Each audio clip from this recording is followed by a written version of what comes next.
Mike Gould here, Mayor of Houndstown, USA, home to the absolute happiest dogs on earth. Okay, so we have our residential boarding school boot camp, whatever you want to call it, Jules. Jules is a really wonderful dog. She has a sweet heart, sweet temperament. Her problem in life is when her state of mind, her arousal level gets high, and then something happens.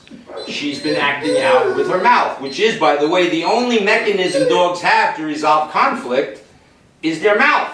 They don't have opposing thumbs. They can't dial 911. So what we're going to do here over a period of 12 days, or now it's 10 or 11, this is only her second day here. We leave a leash and collar on her when we're supervising her.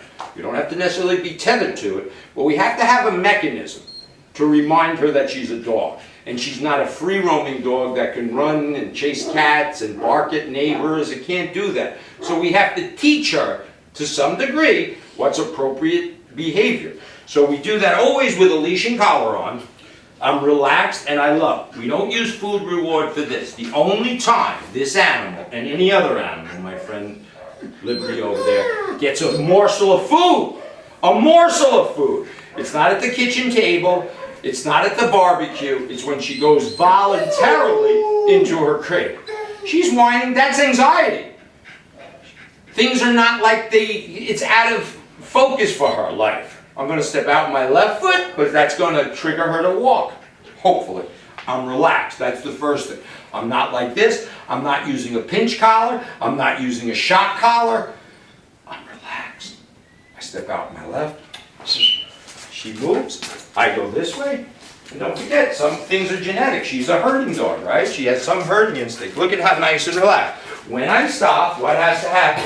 Jules has to SIT. Smart dog, learned how to spell in 2 days. Now let's see if I can really add a letter. S-T-A-Y. Wow, smart dog. Let's see what her vocabulary. H-E-E-L. Wow, this is why we have this sign up. Wait, S-I-T. S-I-T? Don't embarrass. Oh, I like Jules. All right. I'm relaxed. Now I want to love her. All I got to do is say, okay, Jules, okay, girl. Now, does she go bite the camera person? No, because she's focusing on me. What a nice girl. And I love her. I love her. I love her. Now, I see somebody coming that she might be startled of, so I tell her to go to a safe place. I tell her to go to her safe place. Go to your place. I put her in her crate. Now she's safe. I go get my food. I give her a treat. She only gets food. Look at her tail moving. So we get into the real depths of the dog's mind. Meaning, I watch her breathing. Is her mouth open? Is it closed? Is her tail wagging? What is her motivation and what is her expectation in life? So we're constantly triggering. So the next thing I do is open the crate, but she can't come out. So dogs, like 3-year-old children, cannot make complicated decisions. So the 3-year-old child can't get up at 2 in the morning and go make a pepperoni pizza. I'm fortunate I can do that, if I can figure out the microwave. Dogs can't do it. So I open my crate, which is a den. It's not a steel cage. It's a den for a dog.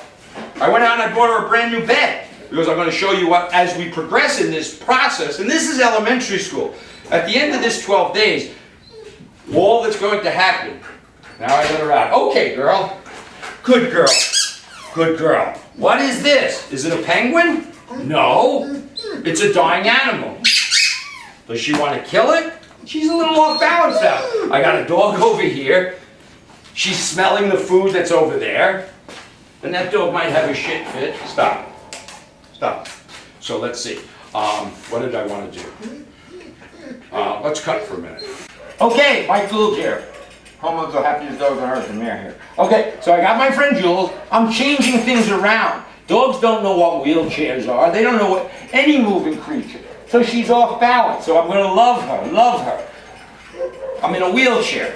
We use this brain of a dog to explain to humans this big gray area is your human brain. Your executive brain, your executive thinking. It was all the functions of loving music, art, thinking about things. This green is the animal brain, the mammalian brain. We have to learn how to communicate. This mammalian brain doesn't understand complicated sounds. It can't go to the Museum of Modern Art, and it can't even open the door because it doesn't have opposing thumb.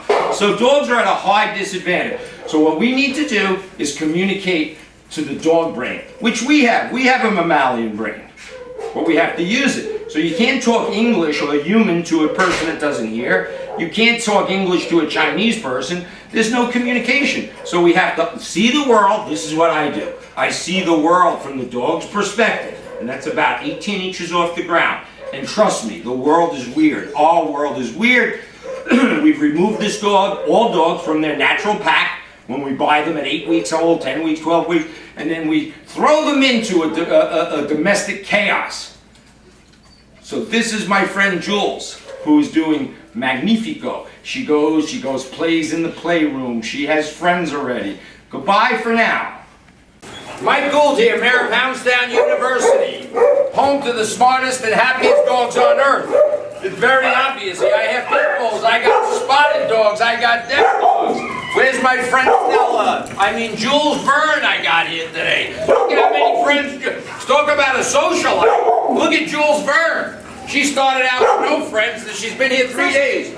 There's my friend Storm. She can't hear. Here's a killer pit bull. Here's my friend Fagin. Here's my friend Jules. Am I seeing things, or is that dog spotted? I got Dalmatians. I got Bernese Mountain Dogs. I got Jackson over here. This is crazy. Crazy. On a serious note, Jules' energy level and her balance, her energy is getting balanced throughout the help of a pack of other animals. Why? Because she's a dog. This is wonderful. We're going to go outside with Jules Verne and continue our behavioral modification. Notice she don't jump, she don't bark.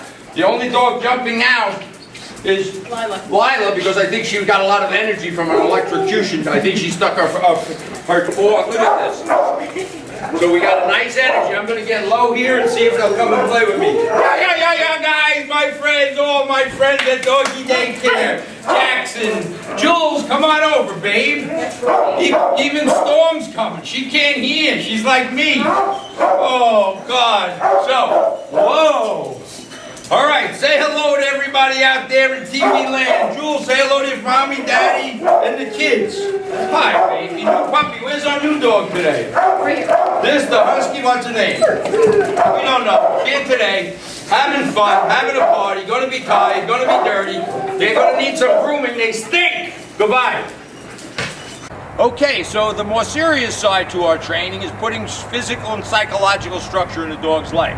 One thing that's very difficult usually for our pet owners to understand is that we have to leave a leash and collar on during the near future until the dog understands completely what its roles are. So we can never let a dog free roam. So what happens with Jules and most dogs, they were allowed to free roam a large area, and then they made determinations. They barked at things to warn them and scare them. So we're backing into it. We're going back a little bit.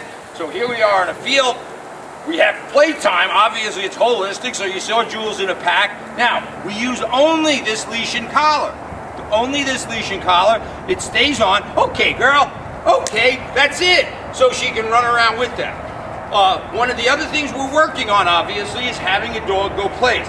So get low, pat your hands. And it's going to take her a little while. Now she's investigating. Some dogs just like to sniff. So we find out what really motivates a dog and what a dog enjoys doing. Most dogs enjoy sniffing. That's how they discover their world. I'm going to take her over some jumps. Good girl, baby. Heel.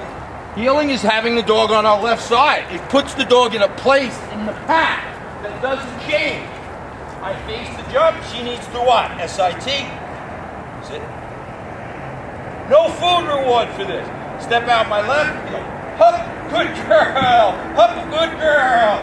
Good girl. Then I'm going to ask her to go place. I say place. Go place. And I act animated. Place. And this is where she gets a treat. And she can't get off of it. This is only day 3. So if you project 6 months from now, this is going to be a no-brainer for her. And as long as it's not boiling hot out or freezing cold, it's cold, she's a dog. This is good for her. She needs to stay in that place for 20 minutes. Whether she stands, sits, rolls over is not relevant. She can't get up. So now I don't have to worry, go down there and go knock on the door. Get back. Good girl. Now, just picture a big yard, a field. As long as she's there, here come some strangers. Hi! Come on! Get the dog. Good. Hi, come on over. So she comes off. Watch what I'm good girl, baby. She needs to learn this. A little autistic brain is not processing. I can't tell her, Jules, don't get off this mat. I'm just making it easy for her. And I can't tell her, go lay in the middle of the field. I gave her a nice marker. Hi. So then we start doing this. This is my friend Ashley. She can jump up and down. And we can have a party here. We can play Frisbee. The dog has to stay there. Until when? The leader of the pack decides to release her by saying, okay, girl, and now she's free, you get low. Now she can say hello to Ashley. So this is amazing. Dog's on our left without pulling. Why? Not because we have a show dog, but we want to teach an animal, a pack animal, a simple place. And if it's always the same, there's no conflict. So if she's out ahead of me sometimes, on my right or my left, it's very confusing. So, and explain the correction. Correction. Thank you. My producer's telling me. The correction. The dog learns from a correction. She is so sensitive, it's a little correction like, that's it. With a nylon collar. This particular nylon collar. So we correct bad behavior like its mother would have, right? In a natural pack, mommy picks up the dog. It looks horrible to humans, but these are animals. So I love good behavior. Look at this love. Not treats, this is love. Arrgh, big bad. Arrgh. All right, now I'm stationary. Now I hear the big bad wolf behind me. I just step out my left and the pack moves. Good doggy. I praise good behavior. I gotta run. Up, there's a wolf over here. I turn. Up, there's a wolf over here. I turn. I go left. And then I stop. Dog SITs. Jules is looking at me like I'm nuts, because I am. Sit. A little correction, because she's confused. Sit. And I'm over the top to them. Then I say stay, and I move out with my right foot. If I wanted to lay down, but come on over. High five. And we do crazy things. The dog can't get up. Why? Because I asked her to sit. Now, let's say I wanted it down. Jules, down. I help her. She doesn't know that yet in day 3. Sit. And I'm moving fast. Sit. See the correction? Watch. I say, Jules, sit.